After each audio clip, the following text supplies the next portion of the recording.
Most people spend their entire lives wondering why things never seem to go their way, never realizing they've been staring at everything they don't want and wondering why it keeps showing up. Good evening, friend. If you'll give me just a few minutes of your time, your quiet, honest attention, I'd like to share something with you that I believe may very well change the entire direction of your life. Not because the idea is new, but because most people, despite hearing it, never truly stop to examine it. Here it is, simply stated: you become what you think about. Now, I know that may sound deceptively simple. You might even be tempted to dismiss it as philosophy, something pleasant to consider and then set aside. But I'd encourage you not to do that, because this single truth, when fully understood and consistently applied, has produced more extraordinary results in ordinary lives than perhaps any other principle ever discovered. Let us think about this carefully together. Every moment of every day, your mind is occupied with something: a worry, a regret, a goal, a fear, a dream. The question I want you to sit with tonight is this: what are you predominantly focused on? Because whatever that answer is, I want you to understand that is what you are moving toward. The farmer knows better than to plant seeds of thistle and expect a harvest of wheat. He knows that whatever goes into the ground comes up from the ground multiplied. And yet most men and women walk through their days planting seeds of doubt, seeds of resentment, seeds of lack, and then stand bewildered at what the seasons bring them. The mind works precisely the same way. When you focus on what you don't have, you train yourself to see absence everywhere you look. When you focus on what could go wrong, your mind becomes extraordinarily skilled at finding every possible way it might. And when you focus on what you fear most, you give that fear a map and a lantern and invite it to find you. This is not mysticism. This is not magic. This is the quiet, consistent, irrefutable law of mental direction, as reliable as gravity, and just as indifferent to your opinion of it. Now here is where most people misunderstand this principle. They think that focus simply means wishing. They believe that if they want something badly enough, if they imagine it vividly enough, the world will simply rearrange itself on their behalf while they sit comfortably and wait. That is not what I am telling you. Focus, in the truest sense, is not passive. It is deliberate. It is disciplined. It is the quiet, daily act of returning your attention again and again and again to what matters, to what is possible, to what you intend to build with the days you've been given. Think of the greatest craftsmen, the greatest scientists, the greatest leaders you've ever read about. What set them apart was not superior luck. It was not an absence of obstacles. It was the remarkable, almost stubborn ability to keep their minds oriented toward a specific destination, even when every circumstance around them suggested they turn back. That is the power of focus. And that power is available to you right now at no cost, with no prerequisite, regardless of where you currently stand. Let me draw your attention to something else that I find most people overlook: the universe, and by that I mean the sum total of circumstances, people, ideas, and opportunities that move through a human life, does not distinguish between what you want and what you fear. It simply responds to what you consistently hold in your mind with emotional intensity. This is why the person who constantly worries about debt tends to find more of it, not because life is cruel, but because their entire mental apparatus has been tuned to that frequency. They notice every financial threat. They make cautious, fear-driven decisions. They unconsciously withdraw from conversations and opportunities that might have helped them. Their focus has set the direction, and life, as it always does, has followed. Conversely, the person who focuses with steady confidence on growth, on service, on building something of value, that person begins to notice opportunities that were always present, but previously invisible. They ask better questions. They attract better counsel. They make decisions from a foundation of possibility rather than fear. Same world. Entirely different experience. The only meaningful difference was the lens through which they chose to see it. So what does this mean for you, practically speaking? It means that the very first discipline of a successful life is not time management, not networking, not productivity, though all of those matter in their proper place. The first discipline is the management of your own attention. Begin by asking yourself, with complete honesty, what do I think about most? And then ask, is what I think about most taking me somewhere I actually want to go? If your honest answer troubles you, then I want you to hear this clearly: that is not cause for discouragement. That is cause for decision. Because the moment you recognize where your focus has been living, you gain the power to redirect it. And redirection sustained over time is the whole game. You don't have to overhaul your life in a single afternoon. You simply have to begin choosing, deliberately, consistently, without apology, to hold in your mind the image of what you intend to create, the person you intend to become, the contribution you intend to make, the life you know, somewhere quietly within you that you are capable of living. Hold that image in the morning before the noise of the day begins. Return to it in the evening when the noise finally settles. Defend it against the doubts that will come, and they will come with the simple, steady act of refocusing. I want to leave you with this. The universe is not withholding from you. It is not indifferent to your potential. It is simply and always responding to what you broadcast most consistently from within. Change that broadcast, and in time, you will change everything that answers it. The mind, once directed with purpose and held with patience, becomes the architect of the life you were always meant to live. I want you to consider something for just a moment, something that, if you truly let it settle in, may be the most unsettling and yet most liberating idea you have ever encountered. Most people go through their entire lives feeling as though they are at the mercy of the world around them, as though circumstances are happening to them rather than through them. They look at the man who seems to attract opportunity effortlessly and chalk it up to luck, to connections, to timing. They look at their own lives, the recurring struggles, the same problems wearing different clothes each year, and quietly conclude that this is simply how things are, that some people are built for prosperity and others are built to endure. And that conclusion, my friend, may be the most costly belief a human being can carry. Because here is what nobody told them. Here is what was never written on any classroom blackboard or spoken at any dinner table. The mind does not simply observe your life. It creates it quietly, consistently, without fanfare or announcement. It is drawing toward you the precise equivalent of whatever you have been holding inside it, day after day, with feeling and repetition. Think of a radio tower. It does not choose its audience. It does not select who receives its signal. It simply broadcasts, and whatever frequency it transmits, that is what gets picked up, amplified, and returned to it in kind. Your mind operates with the same quiet, mechanical faithfulness. Now, this is not poetry. This is not something I am asking you to accept on faith alone. Look at the evidence in your own life. Think about a time when you were absolutely consumed with a particular concern, a financial pressure, a troubled relationship, a health worry. And notice how, during that season, more evidence of that same concern seemed to appear everywhere you looked.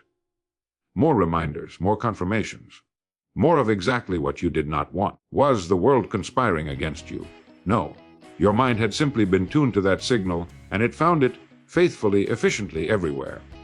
The same principle, however, works with magnificent precision in the opposite direction. When a person holds in their mind a clear, confident, emotionally charged image of what they intend to build, a goal, a contribution, a version of themselves they are committed to becoming, something begins to shift. Not overnight, not dramatically, but steadily. They begin to notice resources they overlooked before. They begin to ask better questions. Doors that always existed begin to appear visible to them for the very first time. Nothing in the outer world necessarily changed, but the broadcast changed, and so the reception changed. This is the quiet miracle available to every human being without exception. Your mind is not a passive recorder of the life around you. It is an active magnet, pulling toward you with patient and tireless precision whatever you most consistently and emotionally dwell upon. The only question worth asking tonight is this: what exactly are you broadcasting? Because whatever your honest answer is, you can be absolutely certain the universe has already been listening. I want to ask you something tonight that I suspect nobody has ever asked you quite this directly. And I want you to sit with it honestly, without rushing past it the way we so often rush past the things that matter most. Do you believe that your life, the shape of it, the quality of it, the direction it is currently moving, is something that is largely happening to you? Or do you believe it is something you are, in some meaningful and measurable way, creating? Because the answer most people carry in their chest, beneath the surface of their daily routines, is the first one. And that quiet, unexamined belief may be costing them more than they will ever fully calculate. Here is what I have observed over many years of studying the lives of men and women who built something remarkable from what the world would call ordinary beginnings. They were not, as a group, more talented. They were not luckier.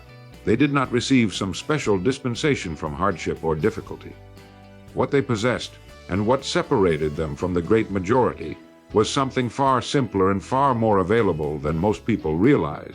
They understood that where they placed their attention was not an accident.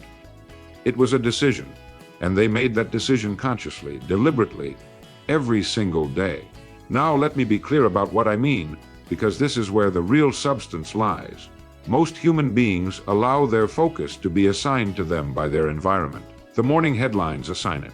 A difficult conversation assigns it. A bill that arrives unexpectedly assigns it. And before the day is half over, the mind has been pulled in a dozen directions, none of them chosen, none of them leading anywhere the person actually wants to go. And at the end of such a day, the person feels drained, stuck, vaguely dissatisfied, and cannot quite explain why. The reason is this: they have spent the entire day reacting, and a life built entirely on reaction is a life without a rudder. It moves, certainly, but it moves at the mercy of whatever current happens to be strongest at any given moment. The individual who understands that focus is a choice begins to operate entirely differently. They decide in advance what their mind will return to. They set a direction, and when the inevitable distractions arrive, and they always arrive, they notice them, acknowledge them if necessary, and then deliberately return their attention to what matters. Not with rigidity, not with self-punishment when they drift, but with the calm, practiced discipline of someone who knows exactly where they are going and refuses to be permanently pulled off course. This is not a gift some people are born with. It is a skill. And like every skill worth having, it is built through repetition, through small daily decisions that seem insignificant in the moment, but compound into something extraordinary over time. Consider this. Every choice you make about where to direct your attention today is quietly shaping the person you will be a year from now. The mind you feed most consistently is the mind that grows strongest, and the direction you point your focus most persistently is the direction your life will ultimately travel, as surely as a ship held on its heading will reach its destination, given enough time and enough intention. You are not at the mercy of your circumstances, friend. You are at the mercy of your choices, and the most powerful choice available to you, starting this very evening, is the deliberate, courageous decision to take full command of where your mind lies. That single decision, made honestly and honored consistently, changes everything that follows. And it begins, as all great things do, not someday, but now. I want you to think about something tonight that is so simple, so completely obvious once you see it, that you may find yourself wondering how it managed to stay hidden for so long. Because the truth I am about to share with you has been sitting quietly in plain sight your entire life. In every garden you have ever walked past. In every neglected corner of every yard you have ever seen. In nature itself, which has never once tried to conceal this lesson from anyone willing to look, and yet most people miss it entirely. Not because they are incapable of understanding it, but because they have never stopped long enough to apply it to the one place it matters most. There are men and women today, capable, intelligent, well-meaning people, who have spent years pouring their energy, their conversation, their emotional attention, and their daily thought into everything that is going wrong in their lives. Every setback examined in detail, every disappointment revisited, every limitation rehearsed quietly in the mind until it feels permanent, until it feels like identity, until the person can no longer clearly distinguish between a temporary condition and a life sentence. And the painful part is this: they are working hard, they are genuinely trying, but they are watering the wrong things, and then standing in confusion at what continues to grow. Here is the principle, stated as plainly as I know how to state it. Whatever you consistently give your attention, your emotion, and your energy to, that is what expands in your life. Not sometimes, always, without exception, with the same quiet reliability that a seed given water and sunlight will push upward through the soil regardless of whether the farmer believes in it or not. The mind does not evaluate what you are focused on and decide whether it deserves to grow. It simply responds to the attention you give it. Tend to a thought daily, feed it with emotion, revisit it with regularity, speak about it with others, and that thought becomes a belief. And beliefs, once established, shape every decision, every action, every interpretation of every event in a person's life. This is why two people can face the identical circumstance and arrive at entirely different destinations. One has spent years watering thoughts of possibility, of resilience, of forward motion. The other has, without realizing it, carefully cultivated a garden of limitations, and each of them is living in the garden they grew. Now here is where I want you to take a breath and truly hear what I am saying next. This is not a condemnation. It is an invitation. Because the very same principle that has been working quietly against the person who waters doubt works with equal faithfulness for the person who makes a decision to water something better, something truer, something worth growing. You do not need to tear out the entire garden overnight. You simply need to begin today choosing which seeds receive your water. Begin giving sustained, deliberate attention to your strengths rather than cataloging your shortcomings. Begin returning daily to the vision of what you are building rather than rehearsing the obstacles in your path. Begin speaking about your goals the way a farmer speaks about a coming harvest, not with arrogance, but with the quiet, grounded confidence of someone who has done the planting and trusts the process. Because here is what I know with absolute certainty, friend, the harvest always reflects the tending, always. And the most powerful gardening tool ever placed in human hands is not ambition, not talent, not circumstance. It is deliberate, sustained, daily attention pointed in the right direction. You already know how to grow things. You have been doing it your entire life. The only question remaining tonight is a beautifully simple one.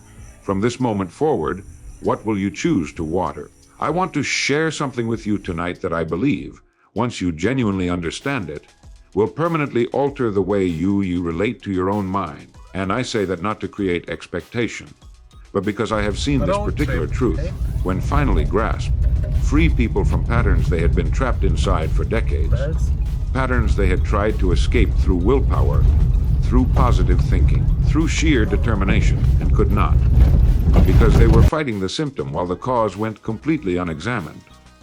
Here is what I mean. There are people who want success deeply, genuinely, passionately, and yet spend the majority of their mental and emotional energy consumed by the thought of failing. They want the promotion, but cannot stop rehearsing the conversation where they are turned down. They want the business to grow, but lie awake at night calculating every possible way it might collapse. They want the relationship to heal, but replay every wound with vivid, exhausting detail. And year after year, despite their desire, despite their effort, despite their sincerity, the thing they most dread keeps finding them, and they cannot understand why. They believe they are focused on what they want, but if you were to sit quietly beside them and observe where their emotional energy actually lies, where the intensity is, where the daily thought returns, where the conversation naturally drifts, you would find it is not anchored to the dream. It is anchored to the dread. And that distinction, my friend, is everything. Here is the principle you must understand clearly. The universe, and by that I mean the sum total of your circumstances, your decisions, your perceptions, and the opportunities that either appear or remain invisible to you, does not operate on the basis of what you want versus what you do not want. It operates on the basis of what you are most consistently, most emotionally, most deeply focused upon. It makes no moral judgment. It applies no filter. It simply responds to the signal with the greatest strength and the greatest repetition. Desire and dread are both powerful signals. And when a person's dread is more vivid, more emotionally charged, and more consistently revisited than their desire, the dread wins.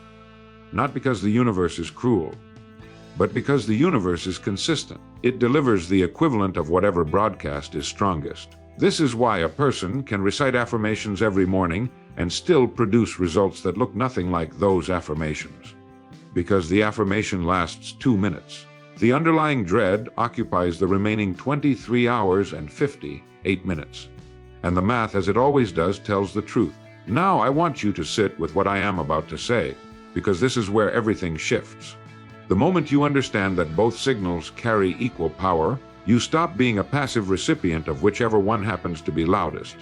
You become, instead, a deliberate operator of your own mental frequency, and that changes the game entirely. You do not eliminate the awareness of risk. You do not pretend that obstacles do not exist or that failure is impossible. A sensible person never does. What you do is make a conscious daily, disciplined decision about which signal receives your sustained emotional energy. You acknowledge the concern, you address what is practical and within your control, and then you return your focus firmly, without apology, to the outcome you are building toward. You feed the desire, deliberately, consistently, with the same faithful repetition that previously fed the dread. And over time, not all at once, but with the steady reliability of a tide, what you are moving toward begins to shift. The opportunities you notice change. The questions you ask change. The decisions you make change. And the results, as they must, begin to reflect the new signal you are broadcasting. This is not a promise wrapped in pleasant language, friend. This is a law, as dependable as any law in the physical world, and it works with absolute impartiality for anyone willing to apply it honestly. You have always been magnetic. Every human being is. The only thing that has ever been within your power to choose is what you are magnetic to. Choose tonight, deliberately and without hesitation, to point that extraordinary power toward what you want most, not toward what you dread losing, not toward what you fear may happen, but toward the clear, defined, emotionally held vision of the life you are committed to building. The signal is yours to set, friend. Set it with intention, and then hold it there. I want to talk with you tonight about something that I have come to regard, after many years of careful observation, as perhaps the single greatest silent thief in human life. It does not announce itself. It does not arrive dramatically. It simply settles in quietly, comfortably, almost invisibly, and begins doing its work. And what it steals is not money, not time, not opportunity in the conventional sense. What it steals is direction. And a life without direction, regardless of how much energy or sincerity or genuine desire is present, is a life that spins rather than advances. I am talking about vagueness. The soft, comfortable, entirely dangerous habit of wanting things without ever truly defining them. Look around you and you will find it everywhere. The person who tells you they want to be successful, but cannot tell you what success looks like for them specifically, measured in what terms, achieved by what date. The person who says they want more money, more happiness, more meaning, but has never once sat down and translated that more into a concrete, defined, written destination. The person who has been meaning to change their life for years and years, who feels the desire genuinely, who talks about it with real emotion, and yet remains year after year in approximately the same place. Not because they lack ability, not because the circumstances are impossible, but because they have been moving with great sincerity in no particular direction. And you cannot arrive somewhere you have never clearly defined. Not in navigation, not in life. Here is what I want you to understand at the deepest level possible. The mind is a remarkable instrument. Given a clear, specific, written target, it begins immediately to organize itself around that target. It starts filtering the noise of daily experience and surfacing what is relevant. It asks better questions. It notices what it previously walked past. It begins connecting dots that appeared completely unrelated before the destination was defined. Scientists who study human cognition have understood for decades that the brain functions with dramatically greater efficiency when it is given a precise problem to solve rather than a general one. Precision activates the mind in ways that vagueness simply cannot. This is why the person with a clearly defined goal consistently outperforms the person with a vague wish, even when the person with the wish is more talented, more educated, or more naturally gifted. Clarity is a force multiplier. It takes whatever ability you already possess and focuses it, the way a lens focuses scattered light into something capable of starting a fire.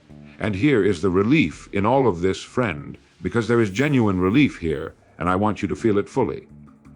Clarity is not something you are born with or without. It is not a personality trait reserved for a certain type of person. It is a discipline, a practice, a decision that any human being, regardless of background or current circumstance, can make at any moment they choose. It begins with a single, honest, unhurried question asked of yourself. Not what do I think I should want? Not what would impress others? But what do I, genuinely, specifically when I am completely honest with myself, intend to build with the time I have been given? And then you write it down. Not in vague, comfortable language. In specific, measurable, time-defined terms. Not I want to be financially secure, but I intend to have this specific amount saved and invested by this specific date through these specific means. Not I want to be healthier, but I will weigh this amount, sustain this habit, and complete this goal by this point on the calendar. The act of writing it transforms it. It moves the goal from the soft, shifting world of feeling into the solid, committed world of intention. An intention, held clearly and reviewed daily, is where achievement is born.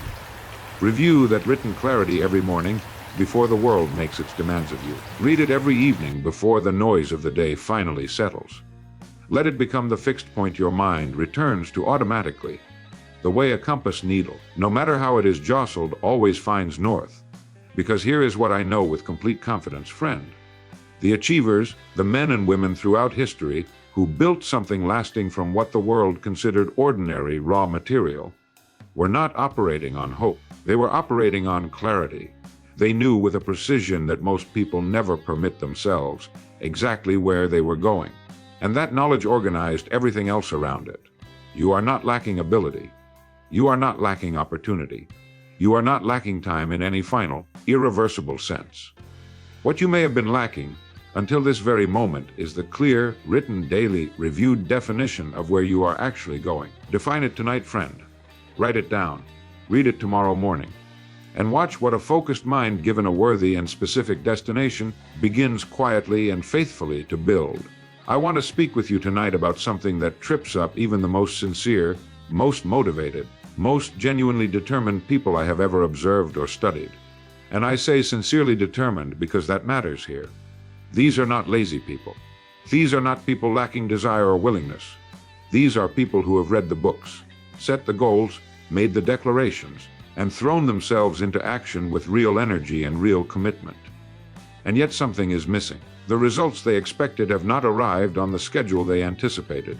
The outer world has not yet rearranged itself to match the vision they carry. And in that gap between what they have done and what has not yet appeared, a quiet, corrosive doubt begins to grow. A suspicion that perhaps they were wrong to believe. Perhaps the principles do not apply to them. Perhaps transformation is something that happens to other people in other circumstances, and their job is simply to accept what is and stop reaching for what could be. And so, one by one, they quietly let go. Not dramatically, not with a single moment of surrender, but gradually, imperceptibly, like a fire that is no longer being fed, they dim, and the life they were on the verge of building never quite arrives. I want to tell you why. And more importantly, I want to tell you what they did not understand that would have changed everything. Here is the truth that most people, in their understandable impatience, overlook entirely. Every transformation that has ever occurred in a human life, every lasting shift in circumstance, in achievement, in the quality of daily experience, began not with an action, but with a change that took place completely out of sight. Inside. In the way a person thought about themselves and their possibilities, in the beliefs they held about what was available to them, in the internal image they carried of who they were and what they were capable of becoming. The outer world, in every case, was the last thing to change, not the first. Consider the seed beneath the soil. From the surface, for a long time, nothing appears to be happening. The ground looks exactly as it did the day the seed was planted. A person with no understanding of how growth works might conclude that nothing is working, that the planting failed, that the effort was wasted. But beneath the surface, an entire process of transformation is underway, silent, invisible, and absolutely unstoppable, preparing to break through in a form that will be undeniable once it arrives. The human mind works with the same patient, invisible faithfulness. When you begin to consistently hold a new image of yourself, a more capable, more purposeful, more directed version, your mind begins reorganizing around that image long before any external evidence confirms it. Your decisions subtly shift. Your standards quietly rise. The things you tolerate change. The things you pursue change. The way you carry yourself in a room changes. None of it loudly announced. All of it building, compounding, preparing the ground for what is coming. And what is coming, given consistent inner work held with patience and daily intention, is as inevitable as the season that follows planting. This is the relief I want you to carry with you from this evening forward, friend. The absence of visible results is not evidence that nothing is working. In most cases, it is simply evidence that the transformation is still in its underground season, still building the root system that will support everything that is about to emerge. Your one responsibility during that season is not to dig the seed up in impatience and examine it. Your responsibility is to continue the inner work. Continue revising the image you hold of yourself. Continue returning daily to the belief that what you are building is real, is possible, and is already underway beneath the surface of what you can currently see. Read what builds you. Spend time with ideas that expand your sense of what is possible. Guard carefully against the voices, internal and external, that would have you conclude that you are the exception to the rule, the one for whom growth does not apply. You are not the exception, friend. You are subject to the same magnificent laws as every human being who has ever built something worthy from the raw material of daily thought and daily decision. The world you want to live in is being constructed right now. Not out there somewhere. In here.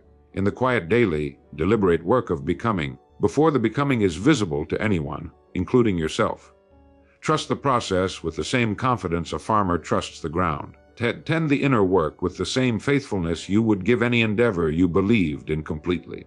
And know, with the calm certainty of someone who understands how transformation actually works, that what is growing in you right now, unseen, unannounced, and absolutely real, will in its proper season break through the surface of your life in a form the world will not be able to ignore. It always does, friend. It always does. So here is what I am asking of you, not someday, not when conditions improve, not when you feel more ready. Tonight, before you sleep, take a single sheet of paper and write down clearly, specifically, without hesitation, one thing you intend to build, become, or achieve. Not a vague wish, a defined destination. Then read it, let it settle in. And tomorrow morning, before the world makes its demands of you, read it again. Do this every day. Guard that written goal the way you would guard something irreplaceable, because that is precisely what it is. It is the seed of your future, and it requires your focused attention to grow. The most successful men and women who have ever walked this earth shared one common habit. They knew, with absolute clarity, what they were moving toward. And they returned to that knowledge every single day. You now know what they knew. The only question remaining is whether you will do what they did. Begin today, friend. The universe is already listening.